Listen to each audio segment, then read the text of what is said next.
નમસ્કાર દર્શક મિત્રો, સ્વાગત છે તમારું ગુજરાત માહિતી યુટ્યુબ ચેનલમાં। આજના તાજા અને મહત્વના આપ સૌનો ઉપયોગ એવા 25 મોટા સમાચાર વિશે આ વિડીયોમાં વાત કરીશું, તો છેલ્લે સુધી જોતા રહેજો। આજના સૌથી પહેલા સમાચાર વિશે વાત કરીએ તો સોના ચાંદીના ભાવમાં વધારો થયો છે। સોના અને ચાંદીના ભાવમાં સતત વધઘટ થતી હોય છે, ત્યારે 24 કેરેટ સોનાનો ભાવ 47 રૂપિયા વધીને 87,798 રૂપિયા પ્રતિ 10 ગ્રામ પર પહોંચી ગયો છે, જ્યારે 22 કેરેટ સોનું ઘટીને 80,423 રૂપિયા પ્રતિ 10 ગ્રામ પર આવી ગયું છે। ચાંદીની વાત કરીએ તો ચાંદી 857 રૂપિયા મોંઘી થઈ ગઈ છે અને ભાવ 98,779 રૂપિયા પ્રતિ કિલોગ્રામ પર પહોંચી ગઈ છે। જોકે છેલ્લા કેટલાક દિવસોથી આ કિંમતી ધાતુઓના ભાવ સતત વધી રહ્યા છે। આ કામો 31 માર્ચ સુધીમાં પૂરા કરી લેજો। મહિલા સન્માન બચત પ્રમાણપત્ર યોજનામાં નાણાંનું રોકાણ કરી દો। આ યોજના 1 એપ્રિલથી બંધ થઈ રહી છે, જ્યારે સુકન્યા સમૃદ્ધિ યોજનામાં પૈસા રોકાણ પણ કરી શકો છો। જો 4 વ્હીલર ખરીદવું હોય તો 31 માર્ચ પહેલાં ખરીદી લો, નહીંતર 4% મોંઘું થઈ જશે। યુપીઆઈ માટે ઇનએક્ટિવ મોબાઈલ નંબરને એક્ટિવ કરાવો। 31 માર્ચ સુધીમાં અમૃત કલશ અને અમૃત વૃષ્ટિમાં રોકાણ કરવાની તક છે। ટેક્સ સેવિંગ ઇન્વેસ્ટમેન્ટ અને અપડેટેડ રિટર્ન પણ ફાઇલ તમે તે પહેલાં કરી શકો છો। આંધી વંટોળ સાથે વરસાદ પડવાને લઈને અંબાલાલ પટેલની મહત્વની આગાહી। રાજ્યમાં હવામાન અંગે અંબાલાલ પટેલે મોટી આગાહી કરી છે। 24 કલાકમાં તાપમાનમાં આંશિક ઘટાડો આવશે અને ગરમીમાંથી રાહત મળશે। માર્ચના અંતમાં આંધી વંટોળનું પ્રમાણ વધશે અને દરિયા કિનારાના ભાગોમાં આંચકાનો પવન ફૂંકાશે।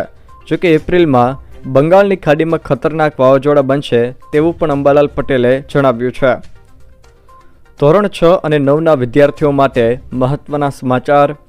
રાજ્ય પરીક્ષા બોર્ડ દ્વારા પ્રાઇમરી એજ્યુકેશન સ્કોલરશિપ માટે અને સેકન્ડરી એજ્યુકેશન સ્કોલરશિપ વર્ષ 2024-25 માટેની એક્ઝામની તારીખ જાહેર કરવામાં આવી છે।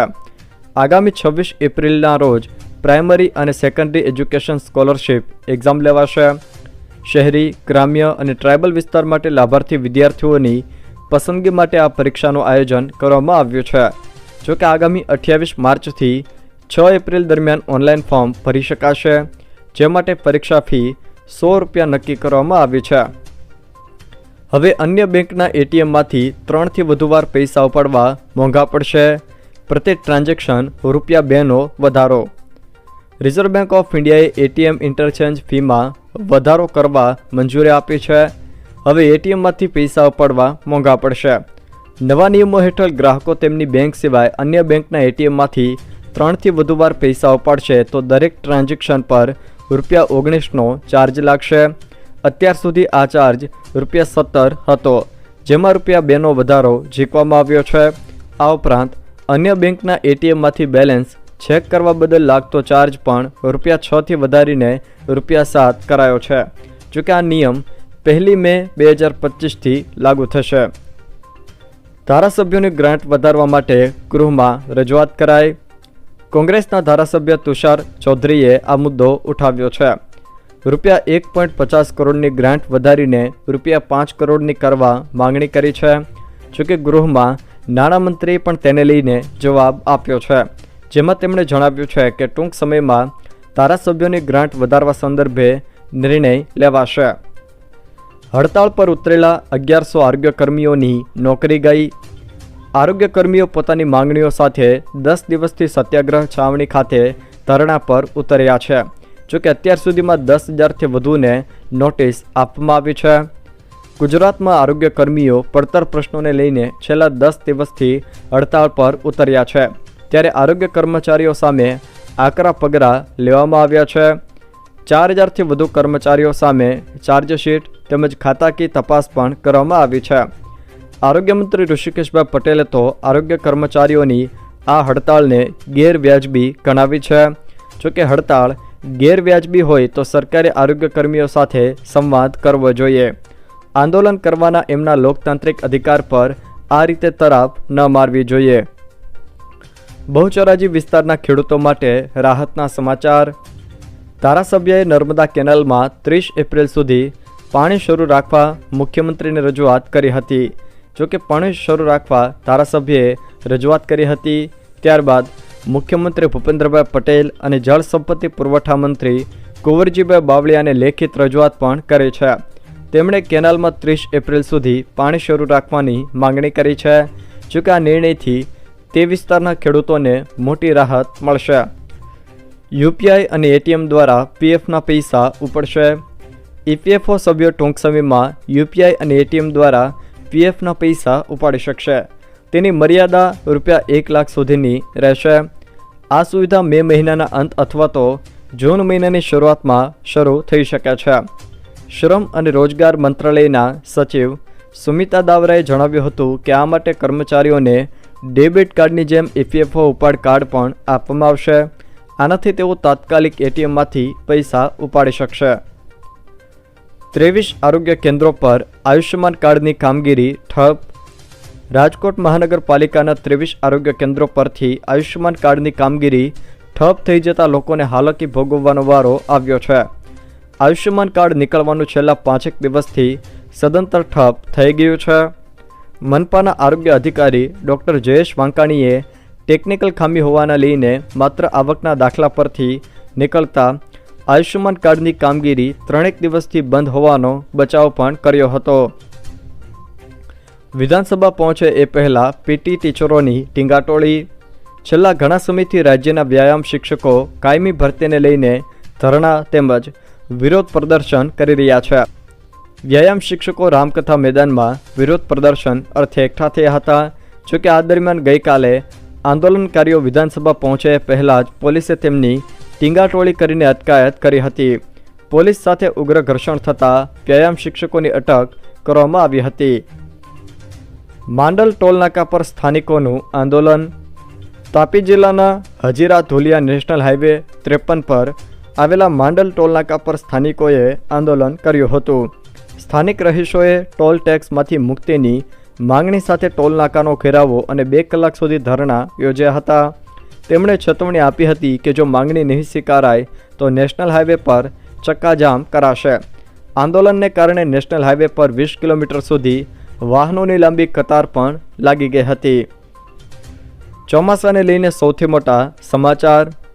હવામાન નિષ્ણાંત અથૈયા શેટ્ટીએ ચોમાસાને લઈને સૌથી મોટું અનુમાન વ્યક્ત કર્યું છે, જેમાં તેઓએ પ્રાથમિક અનુમાનમાં ચોમાસાનો સિતાર આપ્યો છે। જેમાં તેઓએ જણાવ્યું છે કે ગુજરાતમાં પણ ચોમાસું સમયસર પહોંચી શકે છે। ગુજરાતમાં સામાન્યથી વધુ વરસાદ આ વખતે સંભવ છે। મે અને જૂનમાં 2 મજબૂત વાવાઝોડા આવવાની શક્યતા પણ તેમણે વ્યક્ત કરી છે। જોકે એક વાવાઝોડું તો અરબ સાગરમાં બની શકે છે। પ્રદેશ કોંગ્રેસ સંગઠન અંગે મહત્વના સમાચાર। સંગઠનાત્મક માળખાને વધુ મજબૂત કરવા બેઠક યોજાશે। ગુજરાત કોંગ્રેસના જિલ્લા પ્રમુખો, શહેર પ્રમુખોને દિલ્હીનું તેડું। 3 એપ્રિલે દિલ્હીમાં બેઠક મળશે। દેશભરના 700 જિલ્લા પ્રમુખોની બેઠક મળશે। જોકે નવી દિલ્હીમાં 3 તબક્કામાં આ બેઠક મળશે। યુપીઆઈ આઉટેજને કારણે સમગ્ર ભારતમાં નાણાકીય સેવાઓ ખોરવાઈ। બુધવારે વ્યાપક યુપીઆઈ આઉટેજને કારણે સમગ્ર ભારતમાં નાણાકીય સેવાઓ ખોરવાઈ ગઈ, જેના કારણે વપરાશકર્તાઓએ જાણ કરી કે તેઓ ગૂગલ પે, ફોનપે અને પેટીએમ જેવી યુપીઆઈ એપ્લિકેશનો દ્વારા ચૂકવણી કરી શકતા નથી। આઈસીઆઈસીઆઈ જેવી કેટલીક બેંકો કાર્યરત રહી, જ્યારે એચડીએફસી બેંક જેવી અન્ય બેંકોને આ સમસ્યાઓનો સામનો કરવો પડ્યો હતો। કેકેઆર વર્સિસ રાજસ્થાન રોયલ્સમાં કોલકાતા નાઇટ રાઇડર્સે રાજસ્થાન રોયલ્સને 8 વિકેટથી હરાવ્યું। રાજસ્થાન રોયલ્સની ફરી એકવાર આઈપીએલમાં હાર થઈ છે। કોલકાતાએ આ સિઝનમાં જીત સાથે ખાતું ખોલાવ્યું છે। કોલકાતાએ રાજસ્થાનને 8 વિકેટે હરાવ્યું છે। પહેલાં બેટિંગ કરતા રાજસ્થાને 151 રન બનાવ્યા હતા। કોલકાતાની જીતનો હીરો ડી કોક રહ્યો હતો। તેમણે 61 બોલમાં અણનમ 97 રન બનાવ્યા હતા। ભૂતપૂર્વ સાંસદોને 31,000 રૂપિયા મળશે।